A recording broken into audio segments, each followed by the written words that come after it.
En dépit des prévisions rassurantes de mes parents, les élèves ne changèrent pas d'attitude à mon égard. Ils me montraient toujours une figure plus ou moins maussade. Les démonstrations d'hostilité étaient rarement flagrantes, les attaques rarement directes. Mais il persistait chez eux je ne sais quel refus obstiné de m'admettre. Les allusions à ma lèvre, à ma maigreur, étaient très fréquentes.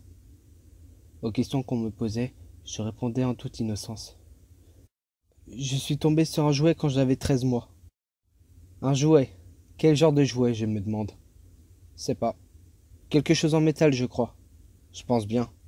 Enfin, pour t'esquinter comme ça. Cette question à propos de ma lèvre, certains la répétèrent plusieurs fois. Sans doute avait-il la mémoire courte. Devant ce refus de plus en plus confirmé à mesure que les jours s'écoulèrent, je m'étais mis en tête une seule idée. Me faire accepter. C'était la seule chose qui comptait pour moi. Je m'ingéniais à trouver des moyens pour plaire.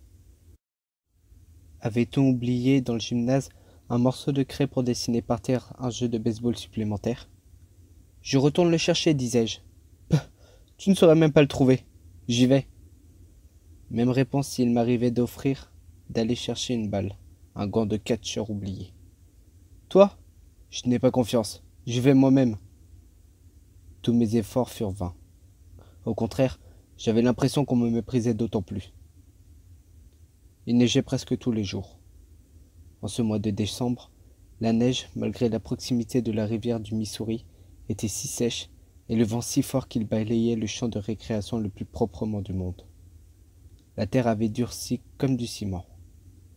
Par endroits, d'anciennes flaques de boue étaient devenues des patinoires où s'amusaient les filles. D'autres jouaient à la corde, aux anneaux, à la balançoire. Aucun garçon n'aurait osé se mêler à leur jeu, quelle qu'en fût son envie de peur de se déshonorer aux yeux des copains. Dès que la sonnerie annonçait l'heure de la récréation, tout le monde allait jouer au même jeu, au même endroit, avec les mêmes amis. Dans ce petit univers, chacun semblait avoir son rôle, comme dans une mécanique bien réglée. Mécanique où il ne reste guère de place pour des éléments nouveaux comme moi. Les garçons commençaient toujours une partie de baseball, et moi, toujours à l'écart, je regardais. Souvent, je leur demandais si je pouvais jouer avec eux. Ils me répondaient invariablement, d'un ton laconique, que les équipes étaient complètes. Un jour, Miss Martel, grelottant de froid, fit une sortie rapide et vit que, comme à l'ordinaire, je ne participais pas au jeu. « Il faut que vous laissiez Jeff jouer aussi. Je vois bien que vous ne voulez pas jouer de lui. Pour sa santé, lui aussi a besoin d'exercice, alors soyez gentils. Laissez-le jouer. » Comme toujours, les bonnes intentions de Miss Martel, ses interventions en ma faveur avortèrent. De la part des élèves, les gémissements de protestation furent immédiats. « Ah, mais Miss Martel, pourquoi? Il le faut vraiment? Oh, zut. » D'ailleurs, il sait pas, cria un grand roux. L'avez-vous vu jamais jouer? Non? Alors qu'en savez-vous? Allons, soyez gentils. À ce moment-là, je sentais tous les yeux pleins de défis se braquer sur moi, sur l'intrus qui prétendait déranger le clan. Je dois l'avouer, j'eus tort de m'énerver.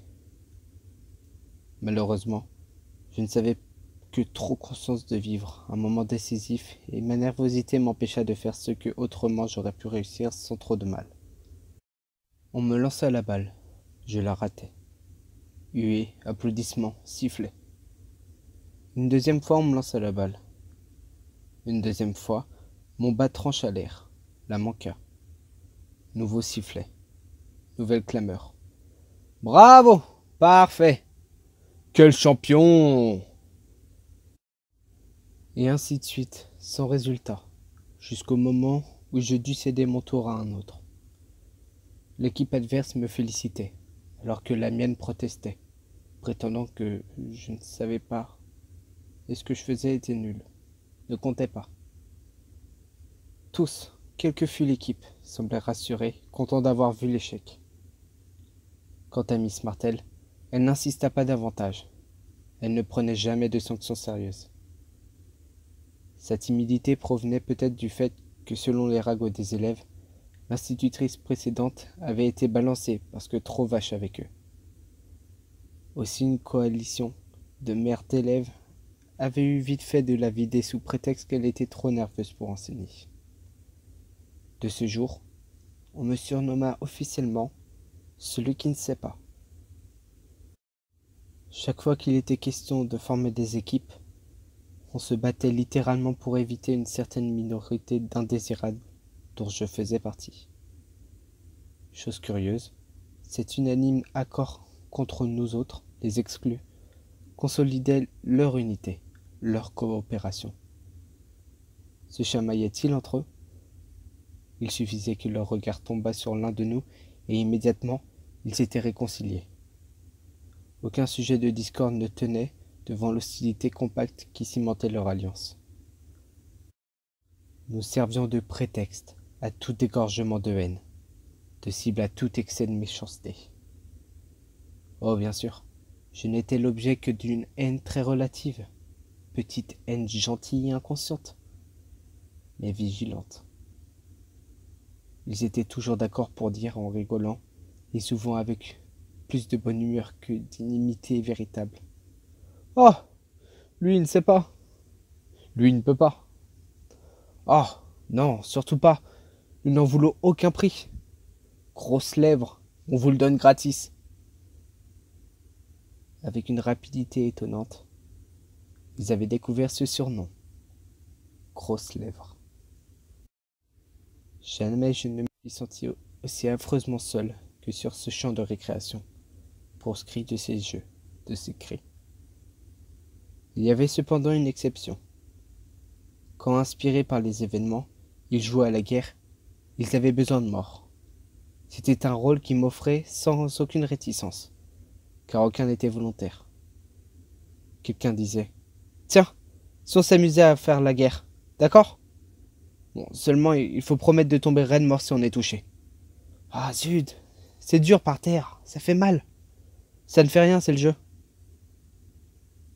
Mais en fin de compte, lorsqu'on était touché, on ne voulait pas tomber. Tu triches! Je t'ai eu! Pas du tout! La balle m'a à peine frôlé!